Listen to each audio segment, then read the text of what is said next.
Preserved lemons are ridiculously expensive, but I'm going to show you how to make them for a fraction of the cost. First, you're going to need a bag of lemons, preferably Meyer, but if you can't find those, any lemons will do as long as they're organic. First, you're going to snip the ends off, and then you're going to cut through your lemon, but not all the way through. And then you're going to turn your lemon and cut through again, and this will make your lemons quartered, but again, still intact. And then you're going to just open it up a little and then add it to a bowl and add in a ton of kosher salt.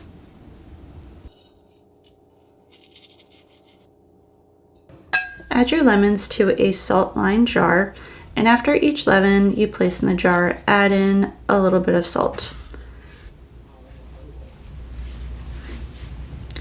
Once your jar is full, use a muddler and squeeze the juice out of the lemons and keep squeezing until all the lemon juice covers your lemons. And the lemon juice will mix with the salt, and that's what will make your brine. I had an extra lemon, so I just squeezed out the remainder of the juice so that everything would be covered. And then add your lid to the jar.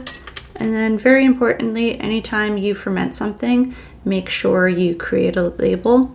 So I did one for preserved lemons, and I dated it for January 26th. That's when I started.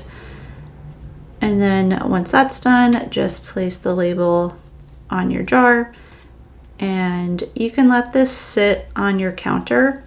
But then once you start using the lemons, make sure you add the jar into the refrigerator. So about a month later, this is what your lemons will start to look like. And you can use these in a lot of different recipes, a lot of fish recipes, Moroccan cuisine, anything you want.